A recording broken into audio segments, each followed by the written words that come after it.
మీకు తెలుసో లేదు, ఇప్పటికే మొన్నటి దినాన్న తెలియజేశారు, ఈ 24th కల్లా వీ హ్యావ్ టు వెకేట్ అని, because they are selling it. So now here is the challenge, we're still trying for places. ఈ ఆలయంలో కొంతమంది మాకు స్థలాలు ఉన్నాయి, ఆ స్థలాలు వాడుకోవచ్చు అని దే హ్యావ్ కమ్ ఫార్వర్డ్. వారిని బట్టి దేవుని స్తుతిస్తున్నాను. కానీ ఆ స్థలాలు చాలా దూరం ఉన్నాయి.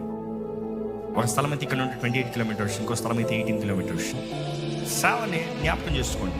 మీరు దీవించబడుతున్నారంటే make sure you bless the ministry back. And ముందున్న పరిస్థితికి ప్రార్థన చేయాలి. వి స్టిల్ సీ ఎలా చేద్దాం.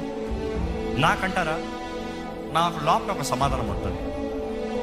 ఎందుకంటే ఏది నేను అనుకుని చేయలేదు. ఏ ఒక్కరోజు ఎట్లా వెళ్తుంది అని నేను ఊహించను.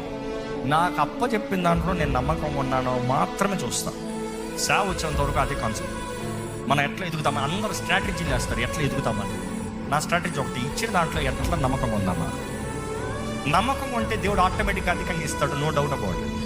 కానీ వీఆర్ ప్రేయింగ్. నాకు అనిపించింది ఈరోజు నిన్న 25th ఈ మినిస్ట్రీ అంతా చూస్తే దేవుడే గూడు రేపుతున్నాడు. ఎందుకయ్యా ఇక్కడ కుక్కుని ఇంత చేస్తున్నారు?